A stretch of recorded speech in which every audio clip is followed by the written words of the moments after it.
Fala rapaziada, sejam bem-vindos a mais um vídeo aqui na fila. Eu sou o Kevin Nicolas e hoje vamos de mais uma lista nessa segunda-feira e uma lista só de bagres. Porque vamos falar dos piores pilotos da história da Fórmula 1, no total 9 pilotos que vamos abordar no vídeo de hoje, contar as suas histórias, né? Tanto é que eu tô aqui com a pior camisa que eu tenho aqui em casa para poder, né, demonstrar o nível dos pilotos que vamos falar hoje. A lista será novamente em ordem cronológica, ou seja, do mais antigo para o mais recente, como sempre fazemos aqui nas listas.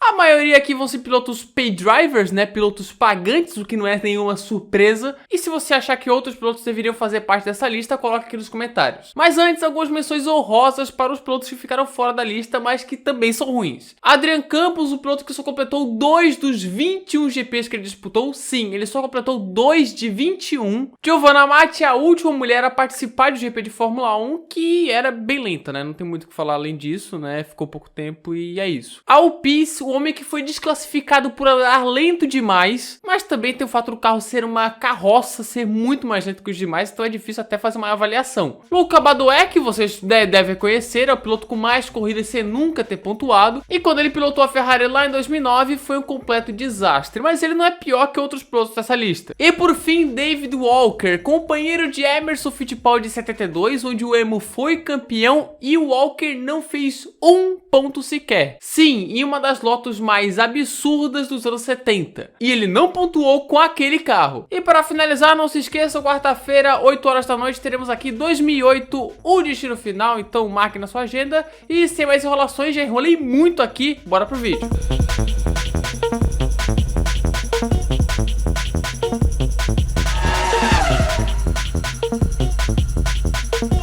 Imagina um piloto que nunca conseguiu se pré-classificar. Não é largar, não é se classificar, é pré-classificar. Bem, esse é o caso de Claudio Langes, o italiano que pilotou a Eurobrum em 1990. Na época existia a pré-classificação na Fórmula 1, que por conta do excesso de equipes, as piores faziam uma pré-classificação para formar os 30 que participariam do quali. A Eurobrum era uma equipe muito ruim, mas Claudio Langes era constantemente o mais lento, à frente apenas da equipe Life, que era a pior da história da Fórmula 1. A Life era pior que o carro de Fórmula 3000. E a média da diferença de Roberto Pupo Moreno, que era o companheiro do Langes, para o próprio Langes, era de cerca de 5 a 6 segundos. Ele nunca conseguiu participar de nenhum quali nos 14 GPs que ele entrou e fez sua marca de forma negativa, como um piloto com mais GPs sem nunca ter se pré-classificado.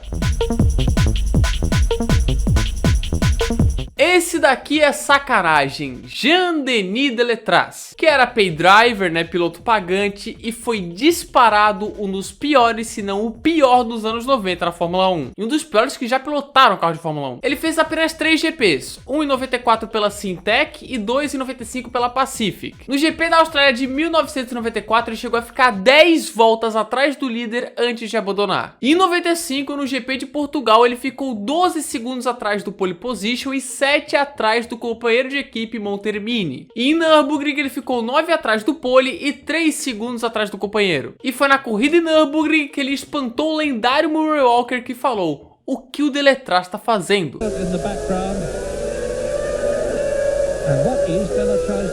O Delétraz foi tão ruim, mas tão ruim, que a Fórmula 1 criou a regra dos 107% por conta dele, que é uma regra que diz que o piloto tem que ficar dentro dos 107% do pole para participar da corrida. Delétraz depois venceria 2 24 horas de Le Mans na classe LMP 675, e o seu filho Louis Delétraz até correu de forma ok na Fórmula 2 e obviamente foi bem melhor que o pai. Mas Jean-Denis Delétraz é a definição de pay driver. Se bem que tem um pior aqui nessa lista, mas só aguardem. Mais um dos anos 90 aqui nessa lista, dessa vez o japonês Taki Inoue, que correu em 94 em uma prova apenas pela Syntec e depois fez a temporada completa de 95 pela Footwork. E bicho, o próprio Inoue depois falou que ele mesmo se considera o pior piloto da história da Fórmula 1, que não era bom bastante para estar lá, nem sabia o que era pit stop. Isso, claro, com uma pitadinha de humor, mas ele já sabia que não era bom bastante. Bancado por patrocinadores japoneses, Inoue abandonou 13 das 18 corridas que ele fez na Fórmula 1. E seu desempenho era era bem ruim, sendo constantemente de 2 a 3 segundos mais lento que o seu companheiro Gianni Morbidelli. E o seu grande marco na Fórmula 1 veio no GP da Hungria de 95, onde ao pegar o extintor para apagar o fogo de sua footwork, ele acabou sendo atropelado pelo carro de serviço. Olha que bizarrice. Sim, ele foi atropelado pelo carro de serviço. Ficou tudo bem, mas né, essa é a cena que marcou a carreira de Inouye na Fórmula 1 e obviamente ele não ficou após 95. Opa, Brasil!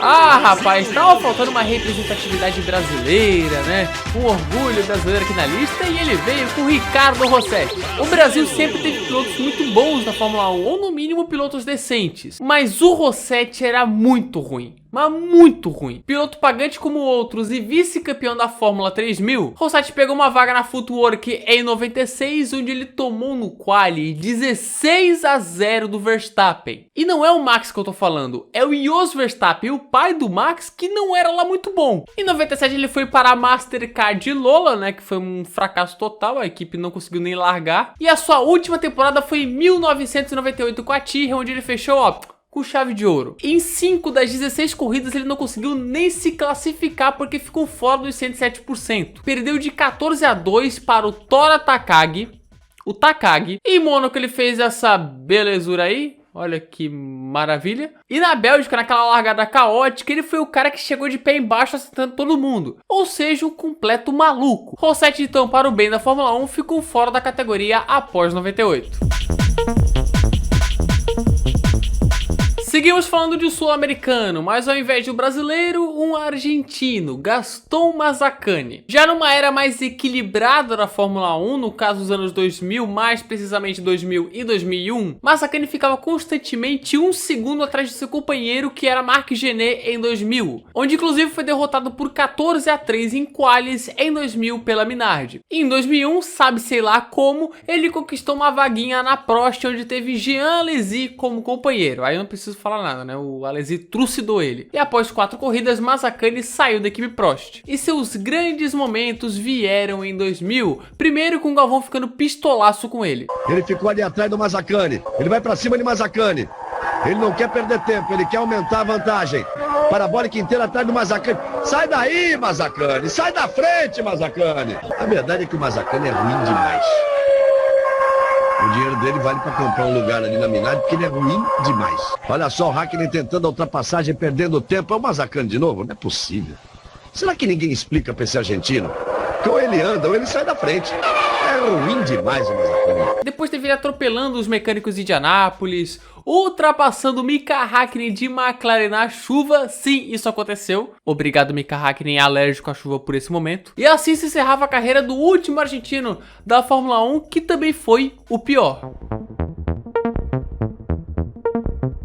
Alex Yoong foi o único malaio da história da Fórmula 1, mas ao mesmo tempo também foi um dos piores pilotos da história. Bancado pelo governo malaio, Yoong conseguiu uma vaguinha na Minardi no final de 2001, onde seu companheiro era o tal de Fernando Alonso.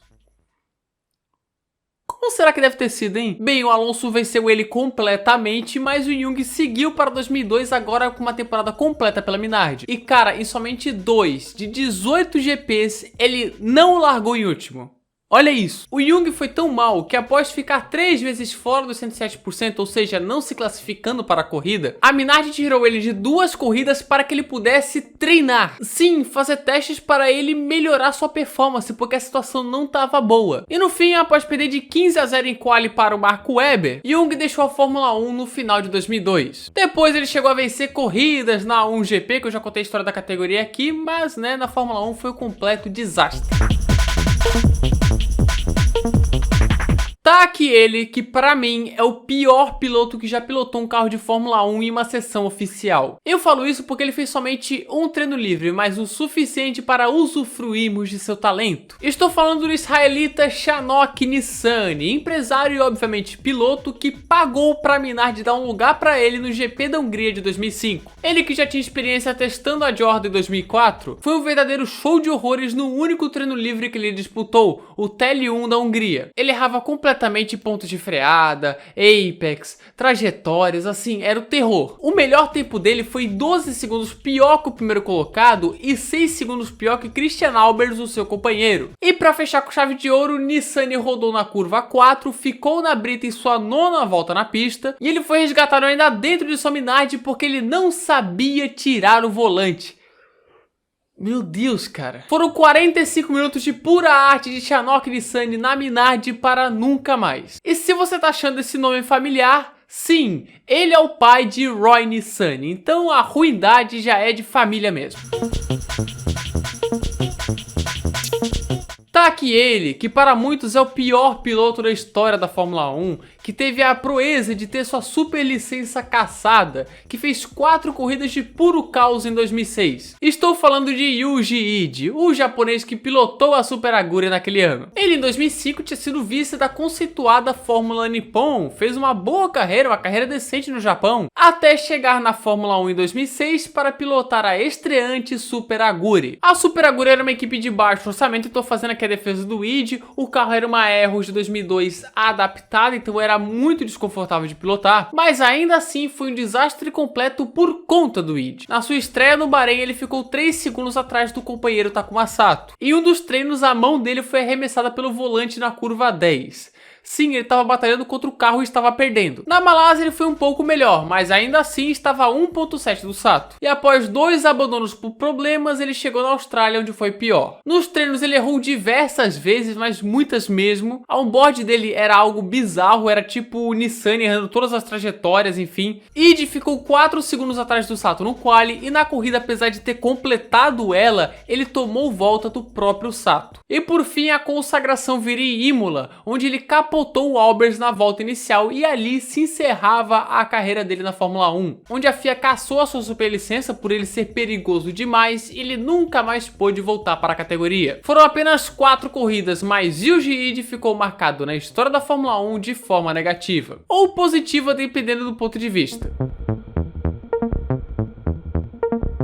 Para fechar, uma recente aqui, fresquinha na nossa memória, Nikita Mazepin em 2021. Mazepin fez um ano bom, um ano decente na Fórmula 2 em 2020. E por ele ser um paydriver daqueles e pela Haas estar numa situação financeira complicada, ele conseguiu uma vaguinha na equipe americana para 2021. E caras, Mazepin se mostrou o pior piloto, pelo menos da era híbrida da Fórmula 1. Ele era muito ruim. Em tempos tão equilibrados da Fórmula 1, onde a pior equipe fica no máximo ali 2, 3, 4 segundos atrás da melhor equipe, Mazepin se superou e ficava constantemente 1 segundo atrás do Mick Schumacher em quase todo o quali. Na batalha direta no quali, Mazepin perdeu de 20-2, ficando na frente somente na Hungria e em Mônaco, onde o Mick bateu. Fora as inúmeras rodadas, atrapalhadas, toda a corrida tinha um piloto reclamando dele, era algo bizarro. E em 2022, por conta da guerra na Ucrânia e pelo fato do Mazepin ser financiado pelo pai dele, que é um oligarca russo, ele foi retirado da Haas. E assim a carreira do Mazepin se encerrava na Fórmula 1 com somente uma péssima temporada em 2021. E bem, essa foi a lista dos 9 piores pilotos da história da Fórmula 1. Se você concorda, se você discorda, tem outra opinião, coloque aqui nos comentários que eu tô sempre vendo, é sempre legal ver vocês comentando e tamo junto, esse foi o vídeo. Então é isso, galera, se você gostou desse vídeo, se inscreva aqui no canal, ative as notificações para não perder nada, clique no gostei que isso ajuda a gente demais, como também ajuda a compartilhar com a galera. Não se esqueça de nos seguir no Instagram, @primeirafilaf1 e de entrar no nosso servidor de Discord, os links estão aonde na descrição. Mande sugestões aqui nos comentários também, tô sempre vendo e é muito legal, então pode mandar. E bem, é isso, esse foi o vídeo. Não se esqueçam, quarta-feira, 8 horas da noite, 2008, o destino final. E obrigado a quem assistiu até aqui. Falou!